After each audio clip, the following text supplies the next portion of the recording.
सूरतुल कहफ़ आयत नंबर 45।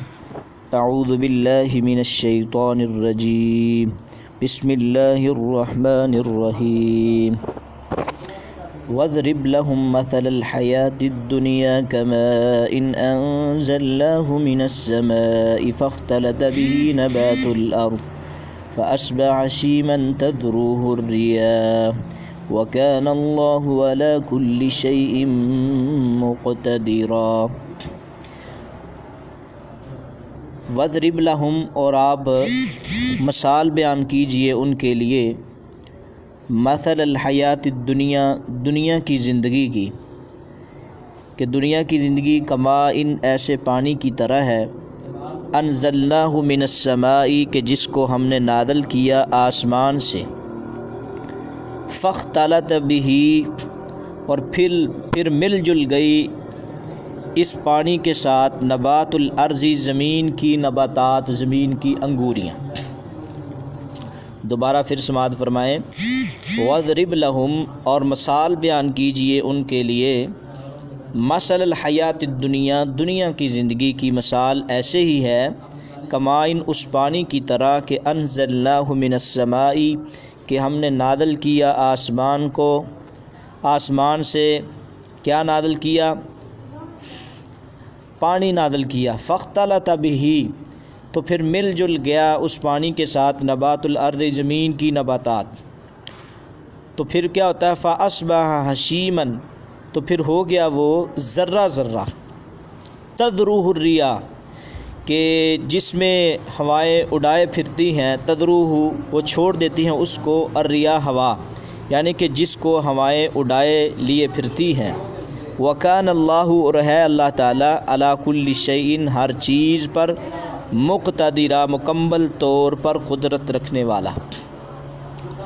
तो कुरान मजीद की इस आयत में एक मिसाल बयान हुई है कि दुनिया की मिसाल जो है उस पानी की तरह है जो आसमान से, जिस तरह बारिश नाज़िल हुई, दुनिया की मिसाल उस पानी की तरह है कि जिस तरह आसमान से बारिश नाज़िल हुई। तो अब क्या होता है, जब बारिश नाज़िल हो गई, बारिश ज़मीन पे आई, ज़मीन पे बारिश फसलों पर पड़ी, और फिर अंगूरियाँ होती हैं वो, फिर यहाँ तक के मुफस्सिरीन लिखते हैं अंगूरियाँ हुई, लहलहाती फसलें हैं, और इसी तरह बागात हैं। तो फिर अंधेरी वगैरह आ गई, उसके बाद अंधेरी आई, वो बड़ी मेहनत की है ज़मींदारों ने और बड़ी कोशिश कावश की है। तो हुआ ये कि फिर वो अचानक अंधेरी आती है तो तमाम की तमाम फसलें तबाह हो जाती हैं। तज़रुहु अर्रियाह, हवाएं उसको तबाह व बर्बाद कर देती हैं। तो अल्लाह ताला हर चीज़ पर मुकम्मल तौर पर कुदरत रखता है। अब इसकी मिसाल, दुनिया की मिसाल पानी की तरह बनाई है। जैसे आसमान से पानी बरसा और ज़मीन में आया, गंदम तैयार हो गई, बागात तैयार हो गए, फिर हवा चली, तो बड़ी मेहनत की है ज़मींदार ने, हर चीज़ तबाह बर्बाद हो गई। इसी तरह अच्छा फिर होता ये है कि जब हवा चलती है तो कुछ बिल्कुल ही सफाई हो जाती है, कुछ बागात में बिल्कुल फलों से सफाई हो जाती है, कुछ दरख्तों में कुछ ना कुछ फल होते हैं, और कुछ इलाक़ों में कुछ ना कुछ फसलें अभी खड़ी होती हैं, सारी नहीं गिरती। इसी तरह दुनिया की मिसाल है। दुनिया भी ऐसे है, दुनिया ऐसे है कि आदमी दुनिया में आया, दुनिया भी पानी की तरह है। आदमी किससे पैदा हुआ? पानी से, फिर नुत्फ़े से, फिर उसके बाद जैसे कि पीछे भी गुजर चुका है, तो फिर इंसान दुनिया में आया। दुनिया में अब अचानक क्या होता है, जैसे फसलें होती हैं, कुछ छोटा सा दरख्त होता है, जब अंधेरी आती है वो भी तबाह हो जाता है। तो अब जब अंधेरी आई, अंधेरी का मतलब दुनिया की मिसाल ही हुई कि बाद लोग जो होते हैं वो छोटी उम्र में फ़ौत हो जाते हैं और बाद बड़ी में, यानी कि मिसाल वही उन दरख्तों की हुई कि बाद छोटे दरख्त होते हैं, बाद बड़े होते हैं, यानी कि किसी दरख्त का वक्त छोटी उम्र में आ गया, किसी का बड़ी में आ गया, फिर उसके बाद बिल्कुल ही, यानी कि दुनिया की मिसाल ऐसे ही है जिस तरह ये पानी से पैदा होने वाली अंगूरियाँ ख़त्म हो जाती हैं, इसी तरह आदमी भी ख़त्म हो जाता है। और अल्लाह ताला हर चीज़ पर कादिर। अल्लाह समझाना चाहते हैं कि जिस तरह ये पानी दुनिया में आया, अंगूरियाँ हुई, बागात हुए, और बसा औकात अल्लाह इनको ले जाता है। इसी तरह दुनिया भी इसी तरह है, दुनिया से भी अल्लाह ताला ने ले जाना है हर एक को। तो अल्लाह ताला ने आगे फरमाया, अलमालु वल बनून ज़ीनतुल हयातिद दुनिया, माल और बेटे, माल और बेटे ज़ीनतुल हयातिद दुनिया, दुनिया की ज़ीनत है। वल बाक़ियातुस सालिहात, और बाकी रहने वाली, वल बाक़ियातुस सालिहात, और बाकी रहने वाले नेक अमाल हैं। यानी कि अलमालु वल बनूना, माल और बेटे ज़ीनत हयात दुनिया, ये दुनिया की ज़ीनत है। वल बाक़ियातुस सालिहात, और बाकी रहने वाले नेक आमाल हैं। खैरुन इंदा रब्बिका, जो बेहतर हैं आपके रब के नज़दीक। सवाबन, सवाब के लिहाज से। व खैरुन, और ये अमाल बेहतर हैं। अमलन, उम्मीद की रूह से लिहाज से ये ज़्यादा बेहतर है। कल क़यामत के दिन हमें उम्मीद होगी ना माल की वजह से कि हम, अब मसला ये है कि कुरान मजीद में अल्लाह ताला ने ये फ़रमाया है, अल मालु वल बनून ज़ीनतुल हयातिद दुनिया, कि माल और बेटे ये दुनिया की ज़ीनत है, ये दुनिया की ज़ीनत है। बिल्कुल हाँ, अगर एक आदमी के पास माल है और वो अल्लाह के रस्ते में ख़र्च नहीं करता, अगर तो अल्लाह के रस्ते में ख़र्च करे तो वो माल, जैसे कि सही मुस्लिम की रिवायत है, रसूलुल्लाह सल्लल्लाहु अलैहि वसल्लम ने फरमाया, इदा मात इब्नु आदम इनक़ता अन्हु अमलु इल्ला मिन सदक़तिन जारिया औ इल्मिन युनतफ़अु बिही औ वलदिन सालिह यदऊ लहू। रसूलुल्लाह फरमाते, जब आदमी फ़ौत हो जाता है तो तमाम चीज़ों का सवाब मुनक़ते हो जाता है, 3 चीज़ों का सवाब मिलता रहता है। तो ये माल भी और बेटे भी, ये दुनिया की ज़ीनत उस वक्त तक हैं। अगर आप चाहें तो इनको आखिरत के लिए भी कर सकते हैं। वो कैसे? अपने माल को सदका जारिया पे लगा दें, तो यही माल दुनिया की भी ज़ीनत होगा और आखिरत के लिए भी आपके लिए बन जाएगा।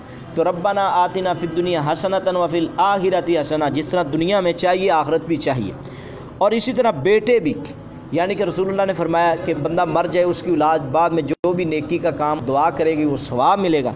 तो ये दुनिया की ज़ीनत क्या है? इसलिए माल को क्यों कहा गया है कि ये दुनिया की ज़ीनत है? इसी माल की वजह से कारून ने हज़रत मूसा अलैहिस्सलाम के सामने कह दिया था कि अगर तू अल्लाह का बरगज़ीदा होता तो फिर तुझे सज़ा, यानी कि तुझे भी माल मिलता।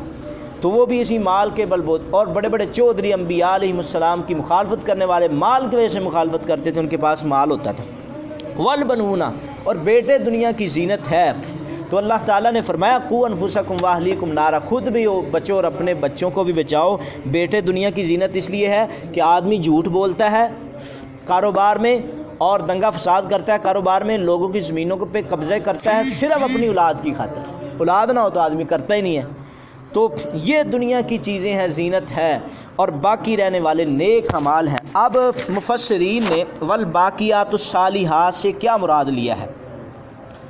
यानी कि बाक़ियातुस सालिहात से मुराद सही मुस्नद अहमद की जिल्द नंबर 1 है और हदीस नंबर 515 और सफ़ा नंबर 71 में रिवायत है। सैयदना उस्मान गनी रज़ियल्लाहु ताला अन्हु फरमाते हैं कि अल बाक़ियातुस सालिहात से मुराद ला इलाहा इल्लल्लाह है। सुबहान अल्लाहि वल्हम्दुलिल्लाहि वल्लाहु अकबर वला हौला वला कुव्वता इल्ला बिल्लाह। ये अल्फाज हैं जो आप दुनिया में पढ़ोगे तो आपको मरने के बाद भी इसका अजर होगा। बाक़ियातुस सालिहात से ये बात है। और दूसरा बाक़ियातुस सालिहात से मुराद नमाज़ पढ़ना है। आप नमाज़ पढ़ेंगे तो वो बाकी रहेंगे ये, और इसी तरह रोज़े रखना है। ये सारी चीज़ें जो हैं ये बाक़ियातुस सालिहात हैं। तो हमें चाहिए कि हम जब भी दुनिया में बाक़ियातुस सालिहात, यानी कि नेक औलाद है उनकी तरबियत की, वो भी बाक़ियातुस सालिहात है कि आप अपने यानी कि नेक अमाल छोड़ गए हैं। और इसी तरह मस्जिद बना दी है, ये भी बाक़ियातुस सालिहात। कोई भी दुनिया में सदका जारी काम किया है तो वो बाक़ियातुस सालिहात में ही आएगा।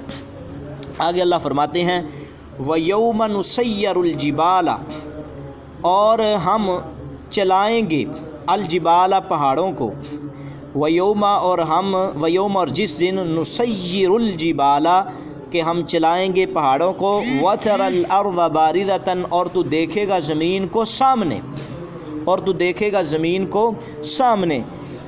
तो यानी कि पहाड़ों को हम चला देंगे, ज़मीन सामने और वहशरनाहुम, और हम इनको इकट्ठा करेंगे, फ़लम नुगादिर मिनहुम, और नहीं हम छोड़ेंगे उनमें से अहदन किसी एक को। यानी कि ये अल्लाह रब्बुल इज़्ज़त क़यामत के दिन का मंज़र पेश कर रहे हैं कि क़यामत के दिन क्या होगा। ये पहाड़ जो है ये इस तरह उड़ रहे होंगे जिस तरह एक रुई उड़ती है, इस तरह पहाड़ उड़ जाएंगे, ख़त्म हो जाएंगे, और ज़मीन बिल्कुल ज़मीन आप सामने देखेंगे। इसका मतलब ये है कि पहाड़ ये ख़त्म हो जाएंगे और ये बड़ी बड़ी कोठियाँ बंगले सब ख़त्म हो जाएंगी। सिर्फ़ ज़मीन पे इज़ा ज़ुल्ज़िलत अख़रजतिल अर्ज़ु अस्क़ालहा व क़ालल इंसानु मा लहा, क्या मतलब है कि ज़मीन की हर चीज़ जिस तरह कि हम कहते हैं बलडोज़र फिर जाएगा। वहशरनाहुम, और अल्लाह फिर इकट्ठे करेंगे लोगों को, फ़लम नुगादिर मिनहुम अहदन, ये नहीं होगा कि कोई आदमी छुपा रहे अल्लाह से, सबको अल्लाह ताला बुलाएंगे अपने मैदान माशर में। उस दिन सब को बुलाएंगे अल्लाह ताला और सब से हिसाब होगा। तो सैयदा आयशा रज़ी अल्लाह ताला अन्हा फरमाती हैं कि वतरल अर्ज़ बारिज़तन, के तू देखेगा ज़मीन को सामने होगी, ज़मीन में सब कुछ सामने होगा। तो सैयदा आयशा रज़ी अल्लाह सैयदना अबू हुरैरा रज़ी अल्लाह ताला अन्हु सही मुस्लिम की हदीस नंबर 2583 में फ़रमाते हैं कि आका अलैहिस्सलातु वस्सलाम ने फ़रमाया कि क़यामत के दिन अल्लाह रब्बुल इज़्ज़त हर चीज़ का बदला लेकर, किसी बकरी ने किसी बकरी को सींग वगैरह, सींग वाली बकरी ने किसी गैर सींग वाली बकरी को मारा होगा, तो कल क़यामत के दिन बगैर सींग वाली बकरी को अल्लाह सींग देंगे और कहेंगे कि बदला ले लें। और दूसरी रिवायत के मुताबिक हाल तो कैफियत ये होगी कि क़यामत के नज़दीक कोई भी आदमी ऐसा नहीं होगा जिसने कपड़े पहने होंगे। व उरिदु अला रब्बी का सफ़ा, और वो पेश के अपने रब पर सफ़ बस सफ़ की हालत में, इस तरह तरतीब के साथ जिस तरह सफ़े बंदी होती हैं, किसी को जुर्रत नहीं होगी सफ़ों के साथ, क्योंकि भी तरतीब इनकी बारी आएगी। लक़द अलबत्ता तहकीक जी तुमूना, तुम आए हमारे पास, अल्लाह कमा खलक़नाकुम, जिस तरह हमने तुमको पैदा किया था, अव्वल मर्रा, तुम आओगे हमारे पास कि जिस तरह हमने पैदा, यानी कि हम अल्लाह के हुजूर उस तरह पेश होंगे जिस तरह हम पहली मरतबा पैदा हुए। क्या, जब आदमी पैदा होता है उसने कोई लिबास पहना होता है, नंगा होता है आदमी। इस तरह अल्लाह के हुजूर जब आदमियों ने पेश होना है तो इसी सूरत में होगा, कोई लिबास नहीं होगा। तो फिर इसी पर ही सैयदा आयशा रज़ी अल्लाह ताला अन्हा सहीह बुखारी की हदीस फरमाती हैं कि मैंने रसूलुल्लाह सल्लल्लाहु अलैहि वसल्लम से सवाल किया कि तुहशरूना उरातन हुफातन गुरलन, कि क़यामत के नज़दीक लोगों को नंगे बदन नंगे पाँव उठाया जाएगा तो लोग एक दूसरे को देखेंगे नहीं। तो नबी अलैहिस्सलाम ने फरमाया किसी को जो जिस्म पे अच्छी तरह देख ले, इतना रोब दबदबा होगा क़यामत के नज़दीक। तो अव्वला मर्रा कमा खलक़नाकुम अव्वला मर्रा की तफसीर में ये बात है कि अल्लाह ताला नंगे बदन नंगे पाँव लोगों को इकट्ठा करेगा, यानी कि इकट्ठा करेगा जिस तरह दुनिया में आदमी पहली मरतबा आता है तो कोई लिबास नहीं होता। अच्छा, बल जाम तुम, बल्कि तुमने गुमान किया, अल्लन नजअल लकुम मौइदा, हरगिज़ नहीं हम बनाएंगे तुम्हारे लिए वादा, अल्लाहु अकबर, कि तुमने गुमान किया कि हमने नहीं बनाया तुम्हारे लिए मौइदन, यानी कि वादे का दिन, बल्कि तुम्हारे गुमान नहीं होने चाहिए अल्लाह के बारे में, ये यकीनी बातें हैं। आगे ववुज़ियल किताबु, और रखी जाएगी किताब, किताब का माना अमाल नामा रखा जाएगा। फतरल मुजरिमीन मुशफिकीना, और देखेंगे मुजरम मुशफिकीना डरते हुए, मिम्मा फ़ीही, जो उस किताब में होगा। किताब पेश की जाएगी अच्छे अमल वाले के, उसकी अच्छी अमल वाली किताब होगी, जिसके बुरे हैं वह यक़ूलून, और बुरा आदमी वो कहेगा या वैलतना माली आदल किताब, हाय अफसोस क्या है ये किताब, ला युगादिरु सगीरतन वला कबीरतन, कि ना छोड़ी है इस किताब ने कुछ छोटी गलती, वला कबीरतन, ना बड़ी, इल्ला साहब, मगर इसको भी उसने शुमार किया हुआ है। हर छोटी बड़ी गलती हमने किसी के साथ अगर ऐसे ही कहा ये बहुत गंदा आदमी है तो ये भी लिखा हुआ हो, आदमी कल क़यामत को दिन परेशान हो जाएगा। वह वजदू मामिलू, और वो पाएंगे जो उन्होंने अमल किए, हादिरतन हाज़िर, वला यज़लिमु रब्बुका अहदा, जुल्म करेगा तेरा रब अहदन किसी एक पर, तो कुरान मजीद की ये आयात उन लोगों का रद्द कर रही हैं जो कहते हैं क़यामत श्यामत है ही कोई नहीं। हालांकि क़यामत है, सब कुछ होगा, अल्लाह ताला दोबारा ज़िंदा करेंगे। और ये दहरी किस्म के लोगों के बारे में अल्लाह ताला ने इसमें रद्द किया है कुरान मजीद की इन आयात में, और दुनिया की मिसालों को बयान किया है। तो अल्लाह ताला हमें अमल की तौफीक अता फरमाए।